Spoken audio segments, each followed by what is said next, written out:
What is going on YouTube? This is your boy Like One Half Hindu, and welcome to a breakdown. Another series that's on the channel that I've not touched in a while, but I want to talk about something that's very important. Right now, Mario Odyssey just already got released, and people are enjoying it. And for those who have bought the game and enjoy the game and having fun with the game, that's cool. But there's something I've seen on YouTube and on review sites and even Metacritic and everything else. Now, the reason I call this a breakdown, because it's an analysis of why Mario is king, in the way of what people talk about being that it's still relevant all to this day. Mario has been there since Jumpman, and then Super Mario Brothers, and all the way up to now Super Mario Odyssey, where it has been a real good game. But a lot of people always say, hey, I don't understand why Mario gets this love, whatever. It's the same game, it's boring, it's just jumping, blah, blah, blah, whatever. So I'm going to break down some stuff that makes people understand why Mario is, when Mario comes out, basically, it keeps on getting great reviews when it gets reviews, because a lot of people don't like it. Not a majority, but they have a problem on it. So let's break it down one by one. First one. People are saying, well, Mario is basically the same thing, you just jump, it's boring, you ain't got nothing to do, whatever. And again, let me put up this caveat as people who are new to my channel, and I've said this many times before. Two caveats you say. One, there's no perfect game. I never said there's never been a perfect game out there, because every game has glitches, problems, in the algorithms, everything. But that's the reason why I put up that phrase at the end of my videos, there's no perfect game, because what's perfect to you might not be perfect to me. And just like these guys, I think Mario is a good game, but other people might think it's not a good game. So I'm talking about the people from the other side. Number two is this. Every game that's made is repetitious. I don't never understand why people keep on bringing up saying, oh, no, every single game is repetitious. You could give me any game and I could break it down to the simple essences all the time. The thing that makes a game good is the execution. That's what makes the game good. You can have the same thing happening, but the ideas and the execution, the game idea that comes out of that game and makes it, wow, something really good, is what makes the game a phenomenal game, or good game if you want to say that, and people enjoy it around the world, and Mario is one of those things. From Mario with Donkey Kong and Jumpman all the way to Odyssey, a lot of the Mario games, there are some games that share similarity.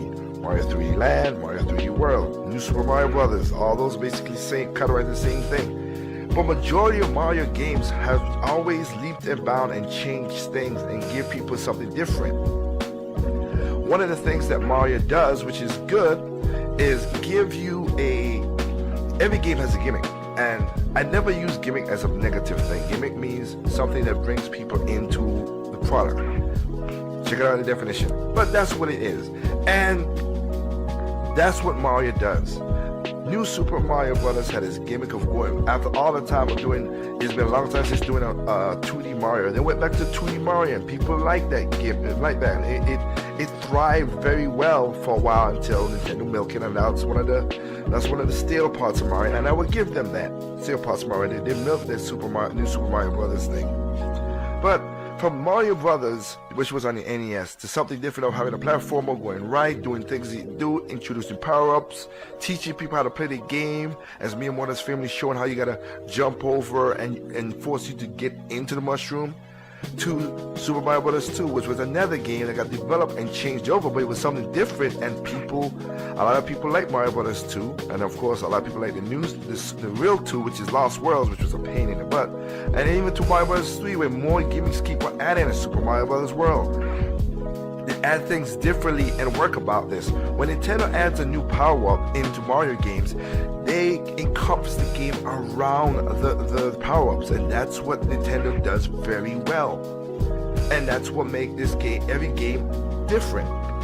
Just like you have the Cappy right now for Super Mario Odyssey, you don't have no power-ups in this game, but you are using Cappy to capture each individual thing and use these individual properties against it or to help you furthermore. Just like when New Super Mario Brothers on the Wii U came out, we have not seen a Tanuki tail for a while except for Mario 3D Land. But in a 2D world, and they brought it in, and that's why, of course, what happened? Bowser had a Tanuki suit, everybody had a Tanuki tail, I should say, and it worked around it being a vertical stage and the way it flowed. Same thing with Mario 3D World. The way they were designing that game was Nintendo make sure, ask the question, wow, and I was in Japan 2015, I talked to people who worked at Mario 3D World for Wii U, and people was there was a lady who asked the question, what's they brainstorming, they come up, what's a good way to make Mario, to move a different way in the game, and they came with this lady went on all fours, walked around the world like a cat. Everybody was joking and laughing, but it was fun, and it was like, hey, let's try it out, and they tried it out in the game, and it worked, and that became the Catsuit Mario. And of course, Catsuit Mario introduces what? Meowser. And they encompass everything around the Catsuit. That's what Nintendo does with the Mario games, and that is something that's a phenomenal thing right there. So they do that, and everything works out. A lot of other games do that as well, but the problem is the execution. And that's one of the things is repetitious, yes, but execution is key. And that's one of the things Mario does very well when it comes to their games. He introduces new stuff, just like in Super Mario World, the cape, new moves, something very, it adds a technicality with the whole dive bombing and floating and everything. Bam, in there. Same thing with Super Mario Bros. 3 with the Tanuki tail, of course, and all the different power-ups they had around each stage, building around that. That's what makes Mario relevant all to this day. They keep changing the formula in the power-ups and how the game is structured, but still, the key form, the basics is true, and like everybody says, you jump, you hop, you time your jump, you skip, you do everything the same thing, triple jump, backflip, and the new moves in this one, but every game adds a new move mechanics to it. So, yes, it's repetitious, but you know what? It's the execution that makes this game different.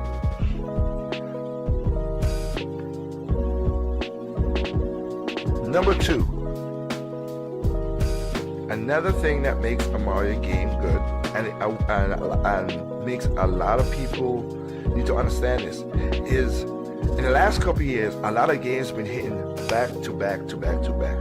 Mario games, to a certain degree, not all of them, but to a certain degree, doesn't come out every year like that. Now, they did a time back in the Wii U era, there was a time when it came back to back to back to back. Different platforms came, 3DS, Wii, 3DS, Wii U, DS, like that. It was doing that. But majority of times from Mario, from a 3D Mario, it takes a while for that game to come around. Only the Wii had basically the two Mario 3D platform worlds back to back to back. But it takes a while for those games to be made, and the fondness of not being around every time, and that's the thing that happened with Zelda and Metroid to an extent. But this is a Mario thing, so I'm not going to get into my usual set Metroid rant as being as I'm the most unique Metroid fan. But it is the uniqueness that makes the game stand out. The last 3D Mario game you played was 3D World. The last 3D Mario World game was on the Wii, which was Galaxy 2 and Galaxy 1, which those are the two. Before that was Mario Sunshine. They don't hit it to you every 2-3 years like that. It takes a while for the game to come, and you miss that nostalgia of the game, and that's where the love comes from. Sorry to say, but that's what it is. When Mario Odyssey was coming out, you go to YouTube and check some of your favorite YouTubers. They were playing Mario Galaxy 2 before Mario or 3D World, the Champions Road, before Odyssey came out. That's what they were doing. That is something that helps, makes the game feel vibrant. That you have a little bit of nostalgia in there, but oh man, it's a new installment in a game and you want to play it. The fondness of not having that game on you 24/7 every year, like Call of Duty, whatever, you don't get burned out. So even though the game is this, as most haters would say, is the same and blah blah blah, it is a game that's not every year, that you don't get burned out too much, and you have a little nostalgia for, like, wow, I need to go back and play the last Mario 3D game. That was fun. And also that adds to that is because Nintendo adds an aesthetic to the Mario games that it even though you go back and play Mario Galaxy right now, you don't feel, oh, it's old and dated because of the art style. So all that contributes to what makes a Mario game stand out in this way. Now, I don't want this to be a long video, so I'm gonna do the other parts in a part 2. But again, recap: every game is repetitious, but Mario, when they make these games, and also when they was in the room, like I said, they have fun with the game. If it ain't fun, they're not gonna put it in the game. That's what they do. They don't do like an EA. Sorry to say it, I used to work for EA, and you see with how they do Star Wars game, when they shut down Visceral Games, they don't product test it too much that it gets watered down to be nothing.